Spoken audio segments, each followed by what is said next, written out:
Question number 7 చూసినట్లయితే question number 7 లో if cot θ is equal to 7/8 అని చెప్పేసి ఇచ్చాడు. అయితే ఎవాల్యూట్ అని చెప్పేసి అంటున్నాడు. అయితే ఎవాల్యూట్ అని ఏం ఫైండ్ అవుట్ చేయమని చెప్తున్నాడు? 1 + sin θ * 1 - sin θ 1 + cos θ * 1 - cos θ అని ప్రూవ్ చేయమంటున్నాడు. అది ఒకటి. నెక్స్ట్ ఇంకోటి ఏంటి అంటే cot² θ వాల్యూ కూడా ఫైండ్ అవుట్ చేయమని చెప్తున్నాడు అనమాట.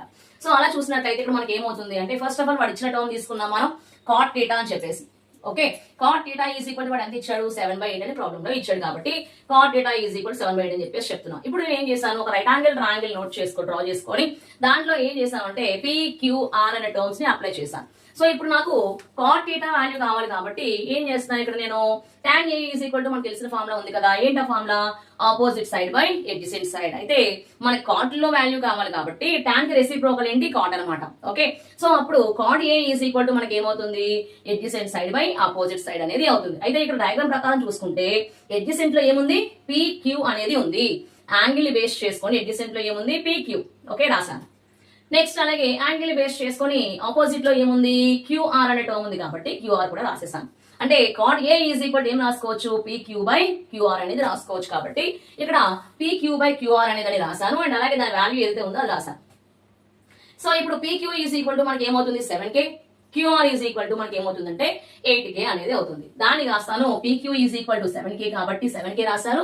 నెక్స్ట్ అలాగే QR is equal to 8K కాబట్టి 8K అనే దాన్ని రాశాను. సో ఇప్పుడు మనకి ఏంటంటే ఏవైనా సరే బోత్ సైడ్స్ తెలిసిన తర్వాత ఇంకొక సైడ్ తెలియలేనప్పుడు ఏం చేస్తామంటే పైథాగరస్ థియరీ అనే దాన్ని యూజ్ చేస్తాం మనం. ఓకే, సో ఇప్పుడు పైథాగరస్ థియరీ యూజ్ చేసినట్లయితే మనకి ఏమొస్తుంది? Formula hypotenuse square is equal to side square plus side square కదా. సో దాని ప్రకారం చూసుకున్నట్లయితే హైపోటెన్యూస్ స్క్వేర్ లో ఏముంది? హైపోటెన్యూస్ లో PR అనే టర్మ్ ఉంది కాబట్టి సో ఇక్కడ PR రాసేసాము, PR హోల్ స్క్వేర్ రాసుకున్నాము. నెక్స్ట్ అలాగే ఒక సైడ్ లో మనకి ఏముంది? PQ.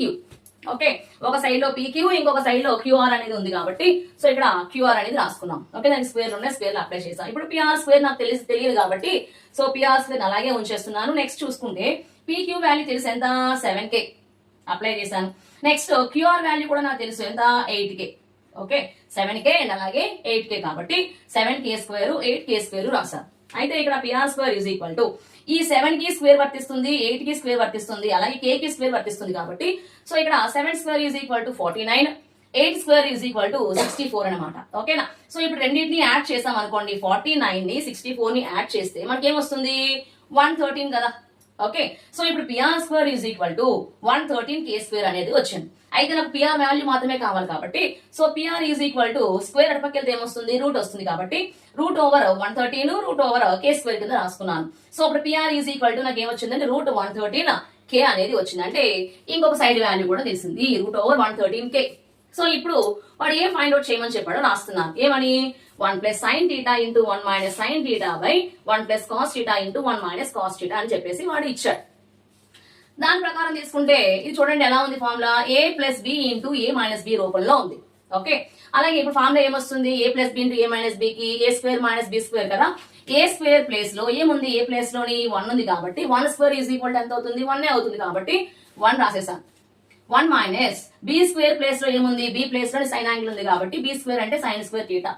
ఓకే, 1 - sin² θ రాశాను. కింద కూడా సేమ్ అదే ఫార్ములా అప్లై చేసినట్లయితే 1² - cos² θ అనేది వస్తుంది. అయితే ఇక్కడ చూసినట్లయితే మనకి sin θ cos θ అనే టర్మ్స్ అనేవి వచ్చాయి. నాకైతే సైన్ కాస్ తెలియదు కాబట్టి మళ్ళీ ఏం చేస్తాను? సైన్ తాలూకా రేషియో కాస్ తాలూకా రేషియోస్ ఏవైతే ఉన్నాయో వాటిని తీసుకుంటాను అనమాట. సైన్ తాలూకా రేషియో ఏముంది? ఆపోజిట్ సైడ్ బై హైపోటెన్యూస్ అనేది ఉంది కదా.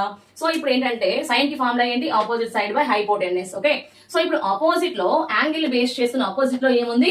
8 అనేది ఉంది. 8K అప్లై చేశాను. నెక్స్ట్ అలాగే హైపోటెన్యూస్ ఏముంది? √113K. అంటే PR ప్లేస్ లో ఏముంది? √113K ఉంది కాబట్టి 113K అనేది రాశాను. సో సైన్ యాంగిల్ వాల్యూ మనకి ఏమొచ్చింది? 8/√113. నెక్స్ట్ అలాగే cos θ ఫార్ములా చూసినట్లయితే cos కి ఫార్ములా ఏంటి? Adjacent side by hypotenuse. Okay, so adjacent లో మనకి అంటే చూడండి యాంగిల్ ఎడ్జసెంట్ లో ఏముంది? PQ. ఓకే, PQ వాల్యూ ఎంత? 7K వేసేసాను బై ఇక్కడ హైపోటెన్యూస్ వాల్యూ ఎంత? PR వాల్యూ ఎంత? √113 వేసేసాను. అంటే కాస్ యాంగిల్ వాల్యూ మనకి ఏమొచ్చింది? 7/√113. సో దాన్ని సింప్లిఫికేషన్ చేసినట్లయితే అంటే ఈ యొక్క సైన్ వాల్యూ కాస్ వాల్యూని తీసుకుని వెళ్ళి ఈ ఈక్వేషన్ లో వేసినట్లయితే 1 - సైన్ ప్లేస్ లో ఏం వేసుకోవచ్చు? 8/√113 వేసుకోవచ్చు. వేసేసాను. నెక్స్ట్ అలాగే పైన స్క్వేర్ ఉంది, స్క్వేర్ పెట్టేశాను. అలాగే 1 - cos θ ఉంది, cos θ వాల్యూ వేసేసాను. పైన స్క్వేర్ ఉంది, స్క్వేర్ ని అప్లై చేశాను. సో ఇప్పుడు ఏంటి అంటే స్క్వేర్ అనేది రెండింటికి వర్తిస్తుంది కాబట్టి 8 స్క్వేర్ ఎంత 64 √113 కి స్క్వేర్ చేసినట్లయితే స్క్వేర్ కి రూట్ కి క్యాన్సిల్ అయిపోతుంది కాబట్టి ఇంకా ఏం మిగులుతుంది 113 మాత్రమే మిగులుతుంది. ఓకే, నెక్స్ట్ కింద కూడా సేమ్ అలాగే 7 7 జా ఎంత 49, మళ్ళీ ఇక్కడ కూడా స్క్వేర్ కి రూట్ కి క్యాన్సిల్ అవుతుంది కాబట్టి ఇంకా ఏం మిగులుతుంది 113 అనేది మనకి మిగులుతుంది. అది వేసేసాం. సో ఇప్పుడు మనకి ఎల్సిఎం కట్టినట్లయితే ఇక్కడ ఏమీ లేకపోతే 1 అని అనుకుంటాం కాబట్టి 1 కి 113 కి ఎల్సిఎం ఏమవుతుంది 113 ఎల్సిఎం అవుతుంది. ఓకే, సో అది మనం ఎల్సిఎం గా తీసుకున్నాం. మనం తీసుకున్న తర్వాత ఏంటి అని ఎల్సిఎం చేసిన తర్వాత అక్కడ 113 - 64 / 113 బై 113 - 49 / 113 అనేది వస్తుంది. సో ఇప్పుడు దీంట్లో నుంచి వాల్యూని మనం తీసాం అనుకోండి, మనకి ఎంత వస్తుంది ఆన్సర్ 49 / 113 అనేది వచ్చింది. అలాగే 113 లో నుంచి 49 తీసివేసాం అనుకోండి, మనకి ఏమొస్తుంది 64 / 113. ఓకే, సో ఈ కింద ఉన్న ఫ్రాక్షన్ అనేది పైకి వెళ్ళినట్టయితే మనకి ఏమవుతుంది రివర్స్ అవుతుంది అనమాట. సో ఇప్పుడు 49 / 113 ఇంటూ 113 / 64. ఇక్కడ 113 పైన కింద ఈక్వల్ గా ఉన్నాయి కాబట్టి రెండింటిని క్యాన్సిల్ చేసేసాము. ఇక్కడ ఏముంది లాస్ట్ లోని 49 / 64 అనేది ఉందన్నమాట. 49 / 64 అడిగిన వాల్యూ ఏంటి 1 + sin θ into 1 - sin θ by 1 + cos θ into 1 - cos θ కనుక వాల్యూ మనకి ఏమైనా ప్రూవ్ చేసాము 49 / 64 అని మనం ప్రూవ్ చేసాము. ఓకే, ఇది మనం ప్రూవ్ చేసిన వాల్యూ. నెక్స్ట్ అలాగే వాడు ఇంకోటి ఏం అడిగాడు cot స్క్వేర్ θ వాల్యూ అనేది అడిగాడు.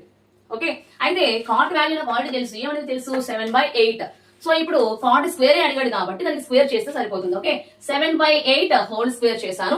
ఈ యొక్క హోల్ స్క్వేర్ ఏమో రెండింటికి వర్తిస్తుంది కాబట్టి 7 స్క్వేర్ 8 స్క్వేర్ రాశాను. 7 స్క్వేర్ = 49, 8 స్క్వేర్ = 64. ఓకేనా, సో ఇది మనం చూసినటువంటి క్వశ్చన్ నెంబర్ 7. క్వశ్చన్ నెంబర్ 8 చూద్దాం. క్వశ్చన్ నెంబర్ 8 లో ఏమి ఇచ్చాడు ఇఫ్ 3 cot A = 4 అని ఇచ్చాడు. 3 cot A = 4 అయితే check whether 1 - tan square A by 1 + tan square A 1 - tan square A by 1 + tan square A is equal to cos square A into sin square A అని మనం prove చేయాలంట. So ఇప్పుడు ఏం చేస్తామంటే రెండు ఈక్వల్ చేయమని చెప్పాడు కదా. సో ఇప్పుడు ఏం చేస్తాము ఫస్ట్ ఈ టర్మ్ తరకు వాల్యూస్ ఫైండ్ అవుట్ చేసిన తర్వాత ఈ టర్మ్స్ తరకు వాల్యూస్ ఫైండ్ అవుట్ చేస్తాం. ఆ రెండు వాల్యూస్ కూడా ఈక్వల్ అని చెప్పేసి మనం ప్రూవ్ చేయాలి. Okay, left hand side right hand sides ఏవైతే వాల్యూస్ తీసుకుంటామో ఆ రెండు వాల్యూస్ కూడా ఈక్వల్ అని చెప్పేసి మనం ప్రూవ్ చేయాలన్నమాట. సో ఇప్పుడు ఏమి ఇచ్చాడు 3 cot A = 4 అని ఇచ్చాడు కదా, అది రాస్తున్నా ఇక్కడ. ఓకే, 3 cot A = 4 అని ఇచ్చాడు. ఓకే, సో ఇప్పుడు cot A ఏమవుతుంది 4/3.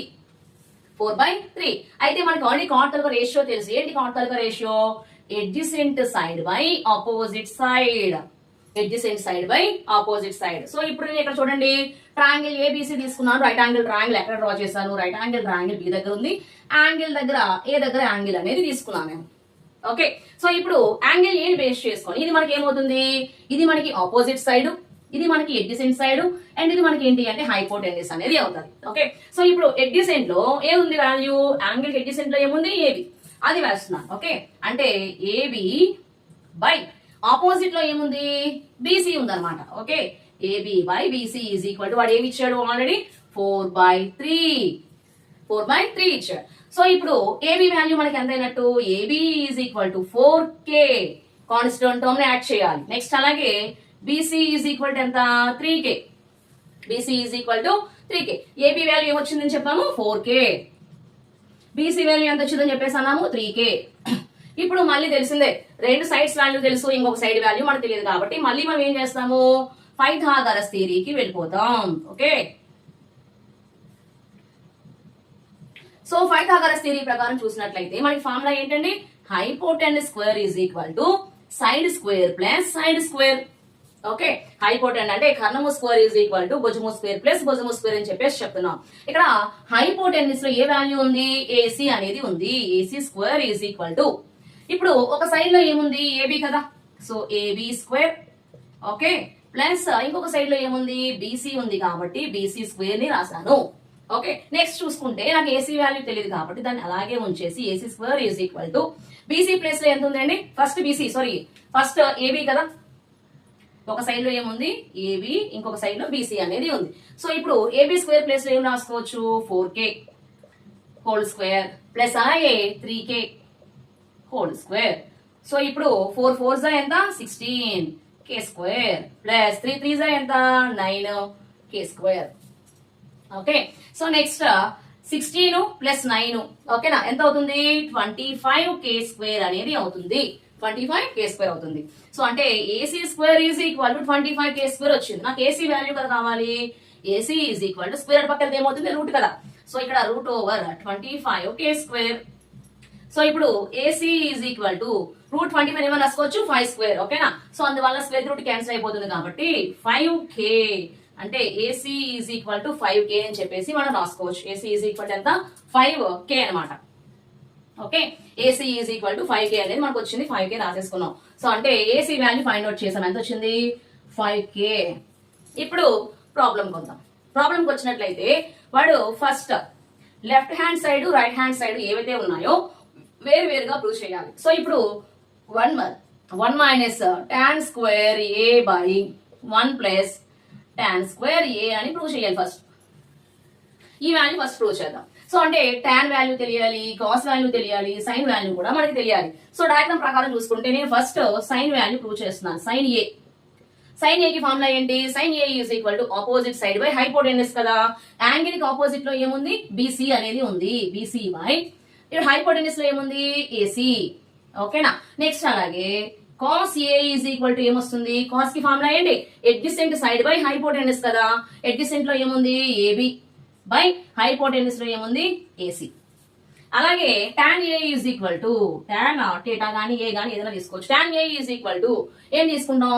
Opposite side by adjacent side. Opposite side లో ఏముంది బీసీ, ఎడ్జసెంట్ సైడ్ లో ఏముంది ఏబి. ఓకేనా. సో ఇప్పుడు బీసీ తాలూకా వాల్యూస్ ఏసీ తాలూకా వాల్యూస్ అన్ని మనకు తెలుసు కాబట్టి సో ఇక్కడ బీసీ వాల్యూస్ ఏమున్నాయండి? BC is equal to 3k. Okay. Next అలాగే ఏసీ వాల్యూ ఏముంది? AC is equal to 5k. Next చూసినట్లయితే ఏబీ వాల్యూ మనకి ఏమొస్తుంది? AB is equal to 4k. Next AC value మనకి ఏముంది? 5k. మళ్ళీ బీసీ వాల్యూ మనకి ఏముందండి? BC is equal to 3k. Okay. AB is equal to 4k. So ఇలాగా ఏవైతే నాకు సైన్ కాస్ టాన్ మనకి ఈ వాల్యూస్ అన్ని కావాలో వాటిని ప్రూవ్ చేసి ఉంచుకున్నాను. సైన్ ఏ వాల్యూ ఎంత, కాస్ ఏ వాల్యూ ఎంత, టాన్ ఏ వాల్యూ ఎంత అని చెప్పేసి. సో ఇప్పుడు ఏం చేస్తున్నాం, వాళ్ళు ఎలా రాసుకోవచ్చు మనం? వీటి వాల్యూస్ 3/5 అండ్ అలాగే 4/5 నెక్స్ట్ అలాగే 3/4 అని చెప్పేసి మనం రాసుకోవచ్చు. ఓకే. సో ఇప్పుడు 1 minus tan square a by 1 plus tan square a అని చెప్పేసి అన్నారు కాబట్టి 1 మైనస్ tan a వాల్యూ ఎంత? 3/4 కదా. 1a is tan 3/4 whole square, 3/4 whole square and by 1 plus మళ్ళీ tan a వాల్యూ ఎంత? 3/4 whole square. Okay. 3/4 whole square ని as it is గా మనం రాసేసుకున్నాం ఇప్పుడు. సో ఇప్పుడు చూసినట్లయితే ఇక్కడ ఏమొస్తుంది మళ్ళీని 1 మైనస్ ఇక్కడ 3 స్క్వేర్ బై 4 స్క్వేర్ కదా. 3 స్క్వేర్ అంటే ఎంత? 9 బై 4 స్క్వేర్ అంటే ఎంత? 16 బై మళ్ళీ ఇక్కడ 1 ప్లస్ 3 స్క్వేర్ అంటే ఎంత? 9 మళ్ళీ 4 స్క్వేర్ అంటే ఎంత? 16. ఓకే. సో చూసినట్లయితే మళ్ళీ మనం ఏం చేస్తాము? ఎల్సిఎం అనేది కట్టేస్తాం. మనం ఎల్సిఎం అనేది కట్టేస్తాం అనమాట. ఎల్సిఎం కడితే మనకి ఏమొస్తుంది? 16 by 16 minus 9. Okay. 16 minus 9 by and అలాగే 16 ప్లస్ 9 బై 16. ఓకే. సో ఇప్పుడు 16 లో నుంచి 9 తీస్తే మనకి ఎంత? 5 అనేది వస్తుంది. ఓకే. సో ఇప్పుడు ఏమొస్తుంది ఇక్కడ? 16 బై ఇక్కడ ఏమొస్తుంది? ఇక్కడ 25 బై 16 అంటే 16 9 ని యాడ్ చేస్తే 25. 16 లో నుంచి 9 తీస్తే మనకి ఏమొస్తుంది? 5 అనేది వస్తుంది అనమాట. ఓకే. సారీనా 9. ఓకే 7 అండ్ అలాగే 9 16 వస్తుంది. ఓకే. ఇప్పుడు ఏమొస్తుంది ఇక్కడ మనకి? 7 by 16 into 16 by 25. 16 by 25. So పైన కింద ఈక్వల్ టర్మ్స్ ఉన్నాయి కాబట్టి క్యాన్సిల్ చేసేస్తే ఇంకా ఏం మిగిలింది ఇక్కడ మనకి? 7 బై 25. ఓకే. అంటే మనం ఏం ప్రూవ్ చేసాము? 1 minus tan square θ tan square a by 1 plus tan square a is equal to 7 by 25 అనేది వచ్చింది. ఓకే. నెక్స్ట్ చూసినట్లయితే వాడు ఇంకోటి ఏం అడిగాడు? Cos square A and sine square A అని అడిగాడు. వాటి వాల్యూ ప్రూవ్ చేయమని చెప్పాడు. సో ఇప్పుడు కాస్ స్క్వేర్ ఏ అంటున్నాడు కదా. Cos A value find out చేశాను. ఎంత వచ్చింది ఇక్కడ నాకు? 4/5 కదా. సో ఇక్కడ 4/5 పైన స్క్వేర్ ఉంది కాబట్టి స్క్వేర్ ని అప్లై చేశాను. నెక్స్ట్ అలాగే సైన్ ఏ వాల్యూ ఎంత ఇచ్చాడు? 3/5 దానికి స్క్వేర్ ఉంది కాబట్టి స్క్వేర్ ని పెట్టేశాను నేను. ఓకే. నెక్స్ట్ చూసినట్లయితే 4 స్క్వేర్ ఎంత అవుతుంది? 4 స్క్వేర్ ఎంత? 4 4 16 బై 5 స్క్వేర్ ఏమవుతుంది? 25. నెక్స్ట్ అలాగే ఇంటూ 3 స్క్వేర్ ఏమవుతుంది 9 బై ఇక్కడ కూడా ఏమవుతుంది 5 5 ఎంత 25 5 5 ఎంత అవుతుంది 25 అన్నమాట. ఓకే నెక్స్ట్ చూసినట్లయితే ఇంకా ఇక్కడ ఏమొస్తుంది, ఇక్కడ ఏమైనా క్యాన్సిల్ అవుతాయేమో చూద్దాం. ఇక్కడ మనకి ఏమొస్తుంది, okay cos square A minus sine square A, cos square A minus sine square ఏ అనమాట. ఇది డాట్ కాదు, cos square A minus sine square A. Okay ఇప్పుడు మనం ఏం చేస్తాం, ఇక్కడ 25 అనేది మనం తీసుకుంటాము. నెక్స్ట్ అలాగే ఇక్కడ ఏమొస్తుంది పైన 16 మైనస్ 9 అనమాట. 16 మైనస్ 9 ఏమొస్తుంది, ఇక్కడ 16 నుంచి 9 పోతే ఎంత వస్తుంది మనకి 7/25. అంటే దీన్ని ప్రూవ్ చేసాం కదా, దీని వాల్యూ మనకి ఏమొచ్చింది 7/25. 7/25 చూడండి ఇక్కడ ఏవైతే వాడు ఇచ్చాడో 1 minus tan square A by 1 plus tan square A is equal to 7/25. Next అలాగే cos square A minus sine square A is equal to 7/25. అంటే LHS is equal to RHS. అంటే left hand side right hand side equal అయ్యాయి కాబట్టి hence proved అని చెప్పేసి అంటున్నాం. ఓకేనా, అంటే మనం ఇది ప్రూవ్ చేసాము. ఓకే నోట్ చేయండి.